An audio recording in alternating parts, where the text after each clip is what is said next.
Hey everybody, welcome back to Research and Bourbon. I'm DMC from Louisville, Kentucky. Today I'm doing a quick hit review of Abraham Overholt Monongahela Mash Straight Rye Whiskey.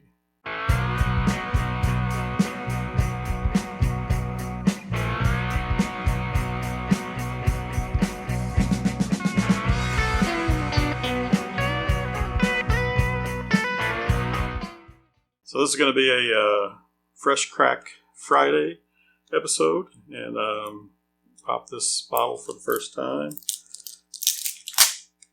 the plastic off here and give it an open. It's actually a cork, not much of a pop. Nice wooden cork on that, kind of a unique shape. And give this a pour and I'll start talking about it some more. But yeah, this is a product of Jim Beam. I've done a couple other Overholt whiskey reviews, but this is a new release of theirs, which initially has been available only in Pennsylvania and maybe a little bit around the East Coast.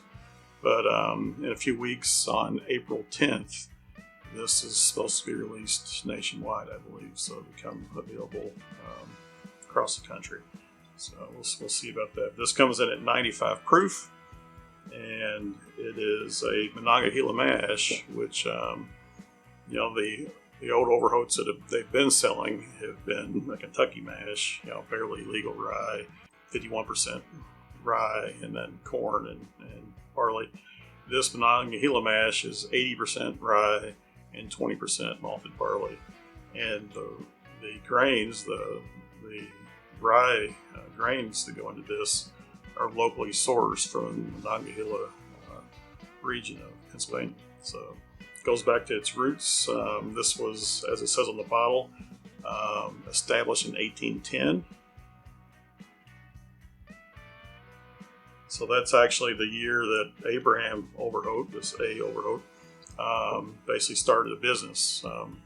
He took the family business, which they'd been making whiskey for years prior to that, took the family business and made it legal, turned it into a business, and grew it into the largest rye whiskey producer at one point in time. So,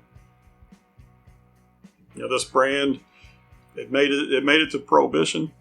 It was one of only 6 distilleries that was awarded a license during Prohibition to distribute, to continue distributing whiskey for medicinal purposes. So another great history there.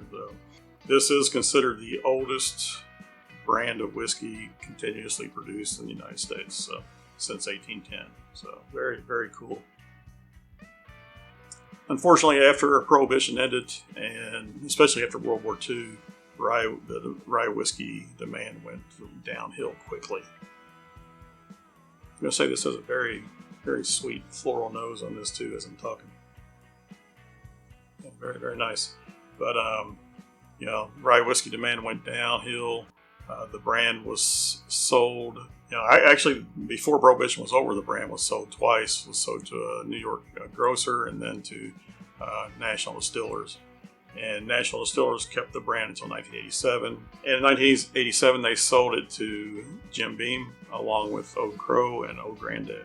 So, very cool requisition by Jim Beam there. Unfortunately, Jim Beam quickly moved it to Kentucky production and turned it into a Kentucky rye. They've been making it ever since, but kind of was just sitting there, doing nothing for years. And recently, they've kind of started to revamp it. They started putting it in amber colored glass, representing the older style whiskey bottles, instead of the clear glass that a lot of bourbons come in these days. And they also have released some, special releases of it, because Jim Beam had taken it down to, 80 proof. They do have a 100 proof bottle and bond version of it. But they've released, in recent years, they've released a longer age statement, like an 11-year. They released some higher proof. They had the 114 proof, which I did a review of recently. Then even more recently, they've come out with a cast strength 10-year.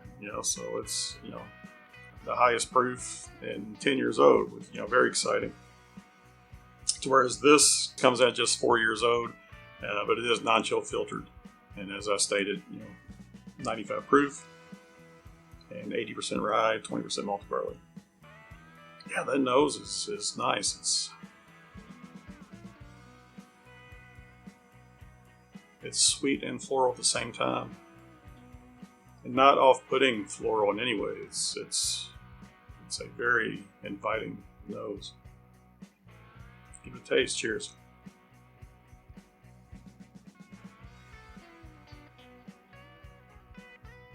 It's different. Definitely has a thick mouthfeel to it.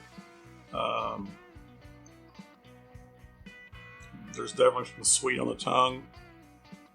The rye is very present. It's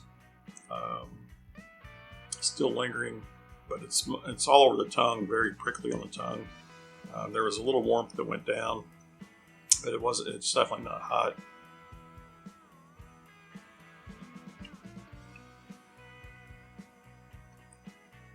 Yeah. Now, I'm not getting any wood presence on this, on the aroma or the taste. It's basically sweet, sweet cinnamon spice, a little hint of a gingerbread cookie type thing. So some of the spice, some of the sweetness. So nice. Now, this is priced right now at $40 retail price. Now, for a unique 95 proof rye, that's not a bad price. And hopefully, like I say, it does become available nationwide. I definitely recommend that if you see this in the near future, give it a try. I think it's something a little different. Not totally unique, but different than a lot of the bourbons and ryes that are out there. I'm digging the nose. Enjoyed the taste. So, all right. Thanks for watching. Hit that like button and subscribe if you haven't subscribed. Leave some comments down below. And remember, everybody, all bourbon is whiskey, but all whiskey is not bourbon. The best bourbon comes from Kentucky. But this Pennsylvania rye is pretty nice.